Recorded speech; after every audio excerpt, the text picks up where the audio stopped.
Hello subscribers, तो एक बार आपका फिर से वेलकम है आपके अपने चैनल भाई की एकेडमी में। इस चैनल में आपको सारे क्वेश्चन आंसर बहुत इजी लैंग्वेज में दिए जाते हैं और एक्सप्लेनेशन भी किया जाता है। और सारी प्लेलिस्ट अवेलेबल है डिस्क्रिप्शन में, या तो कमेंट सेक्शन में जाकर चेक कर लो, आपको वहाँ और प्लेलिस्ट सेक्शन में मिल जाएगी। और अभी तक चैनल को सब्सक्राइब नहीं किया तो प्लीज़ चैनल को सब्सक्राइब कर लो, ताकि हमारे आने वाले 4 to 12 तक के सारे चैप्टर और एक्सप्लेनेशन आपको मिल जाए हर सब्जेक्ट के। तो चलो देखते हैं, आज हम स्टैंडर्ड 7 का चैप्टर नंबर 9 हीट का क्वेश्चन आंसर करने वाले हैं। तो चलो इसके क्वेश्चन आंसर की तरफ चलते हैं। तो सबसे फर्स्ट क्वेश्चन हमारे पास, सबसे पहला क्वेश्चन है फिल इन द ब्लैंक्स। तो देख लेते हैं इधर पे। तो पहला क्वेश्चन है maximum heat is absorb by a dash coloured object. तो आपका आंसर क्या होगा पता है? आपका आंसर होगा ब्लैक। आपको ब्लैक क्या दिख रहा है? ये रहा आपका, ये है आपका आंसर। फर्स्ट ए का आंसर आपका ब्लैक है, ठीक है। फिर उसके बाद आपको सेकंड क्वेश्चन पूछ रहा है। Second question, dash of heat does not require medium. तो आपको पता है रेडिएशन जो हीट होती है ना, उसके लिए कोई मीडियम रिक्वायर नहीं होता। तो आपको बी में जो आंसर भरना है ना, बी पॉइंट में, वो आपका है रेडिएशन, ठीक है। फिर थर्ड क्वेश्चन है conduction of a heat take place through dash substance. तो इसके लिए आपको होगा सी का आंसर आपका ये गुड कंडक्टर। जो गुड कंडक्टर उसके अंदर हीट काफ़ी अच्छी तरीके से पास होती है। फिर नेक्स्ट क्वेश्चन आपका आगे देख लेते हैं हम कौन सा है।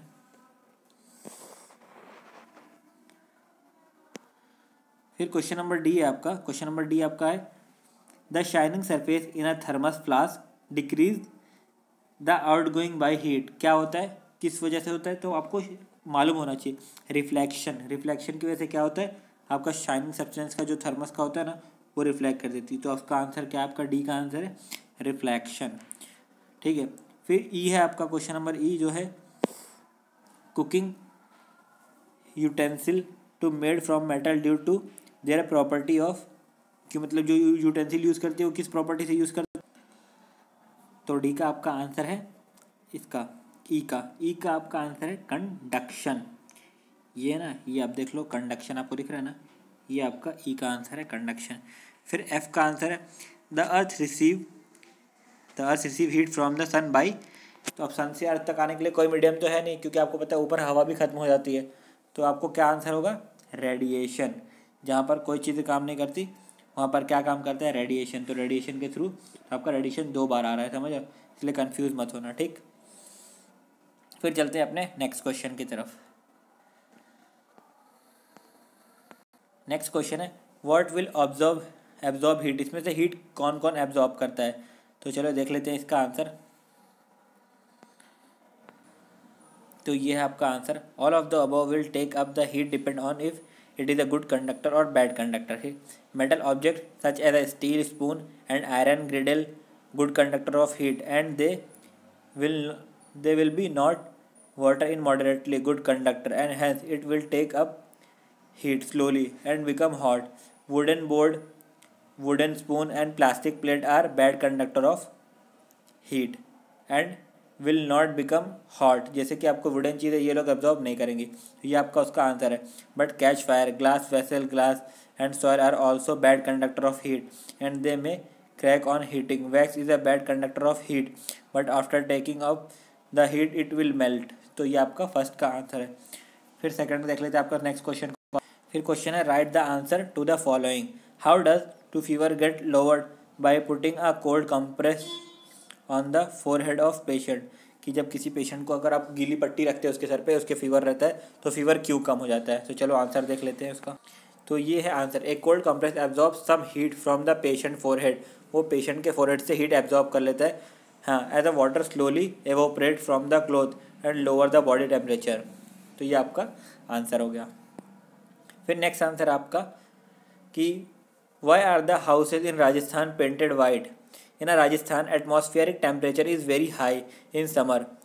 White course reflect most of the sun incident radiant heat moreover absorb of heat by white colour also they will little as result houses do not get heated therefore houses in Rajasthan are painted and white. वहाँ पर heat के साथ बहुत ज़्यादा होती है ना, धूप बहुत ज़्यादा पड़ती है, तो वाइट कलर से पेंट करते हैं ताकि उनकी वाइट कलर की दीवार जो है वो हीट को एब्जॉर्ब ना कर सके और जितनी भी हीट है रिफ्लेक्ट कर सके, क्योंकि ब्लैक कलर ज़्यादा हीट एब्जॉर्ब करती है। इसलिए वहाँ के घर वाइट्स होते हैं। फिर नेक्स्ट आंसर है वहाँ का आपका ये, what are the mode of transfer, heat के क्या क्या मोड ऑफ ट्रांसफ़र है। Heat is transferred by conduction, convection and radiation, ये आपका आंसर है। फिर चलते हैं नेक्स्ट आंसर की तरफ। Explain which mode of heat transfer cause sea breeze and land breeze. During a day time the land gets heated up by the sun and radiant energy more quickly. Then water in the sea as a result hot atmospheric air over the land rises up due to the lower density and transfer of the heat by convection current.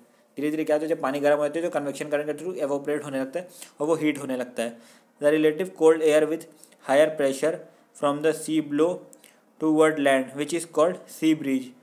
फिर उसके ऊपर से जो हवा चलती है ना वो पानी को कोल्ड करती रहती है, इसको सी ब्रीज बोलते हैं। At night land mass cool quickly while sea remain warmer. Again warmer air above the rises up due to convection and low. दिन में पूरी हीट जो अंदर चली जाती है ना वो रात को धीरे धीरे बाहर आती है, इसलिए नदी का पानी रात को भी गर्म होता है। फिर हमने आपका डी तक कर चुका है। फिर ई आपका क्वेश्चन नंबर ई है, why is the outer coat of penguin of Antarctica black. उसका आउटर कोट ब्लैक क्यों होता है, ठीक है। और उसके बाद जो क्वेश्चन है, why are heater fitted near the floor and air condition are near the ceiling of room. तो दोनों का आंसर देख लेते हैं। तो ये रहा आपका answer, black colour absorb the radiant heat energy from the sun. Black colour absorb करता है ज़्यादा हीट, और अंटार्कटिका में बहुत ठंड होती है तो थोड़ी भी हीट अगर एब्जॉर्ब हो जाए तो उसको थोड़ी गर्मी मिल जाएगी ना, तो इसलिए उसका जो ऊपर का कलर होता है। Warm blooded animal struggle to keep their body warm. अब उनको अपनी किसी तरह अपनी बॉडी को वार्म रखना है। Penguin outer black coat color absorb the radiant heat from the sun and help them to keep their body temperature warm. फिर उसके बाद का क्वेश्चन था कि एसी को रूफ के सीलिंग के पास क्यों फिट करते हैं और हीटर को मतलब अपर साइड क्यों फिट करते हैं। तो ये उसका आंसर है, आप देख लो, इसको कॉपी कर लो। फिर हमारा आ गया क्वेश्चन नंबर 4, गिव रीज़न। इसके भी हमारे पास 4 क्वेश्चन है, देख लेते हैं। फर्स्ट क्वेश्चन है, an ordinary glass bottle crack when boiling water is poured into it but a Borosil glass bottle does not. अगर ना कोई ऑर्डिनरी बॉटल है, अगर उसमें ज़्यादा ठंडा पानी रख के उसको फ्रीज़र में डाल देंगे तो ब्रोक हो जाएगी, बट जो बोरोसिल ग्लास बॉटल है वो ब्रेक नहीं होती है ना। तो उसका रीज़न बताना अपने को, और उसके 4 क्वेश्चन के आंसर चलो हम देख लेते हैं। ये रहा आपका आंसर, है ना। Boiling water is poured in ordinary glass bottle, the surface on which hot water fall expand quickly. क्या करते हैं, उसकी सरफेस को एक्सपांड करने लगता है, इस वजह से वो फट जाती है। तो ये आप देख लो उसके आंसर। फिर चलते हैं इसके नेक्स्ट क्वेश्चन की तरफ। The telephone wire which sac the number of become straight in winter. ये आपका सेकंड वाले का आंसर है। ये आपका थर्ड का आंसर है, कॉपी कर लो यहाँ से। ये आपका फोर्थ वन का आंसर है।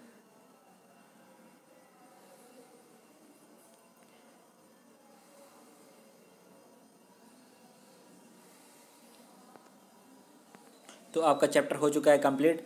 और आप कौन से स्टैंडर्ड का क्वेश्चन आंसर चाहते हो या कौन से चैप्टर का एक्सप्लेनेशन चाहते हो, मैं एक्सप्लेनेशन भी करता हूँ चैप्टर्स के। आप प्लेलिस्ट में जाओ तो डिस्क्रिप्शन में भी प्लेलिस्ट अवेलेबल है और कमेंट सेक्शन में भी, और जो मेन प्लेलिस्ट जहाँ पर होती है वहाँ तो अवेलेबल होती है, आप जाओ वहाँ से चेक करो।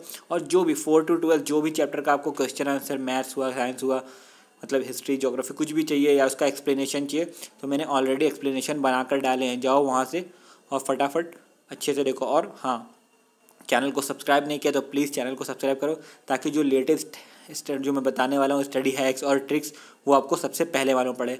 हाँ, मैं जल्दी स्टडी हैक्स और ट्रिक्स के अच्छे अच्छे वीडियोस बनाकर डालने वाला हूँ। तो फिर मिलते हैं नेक्स्ट चैप्टर में।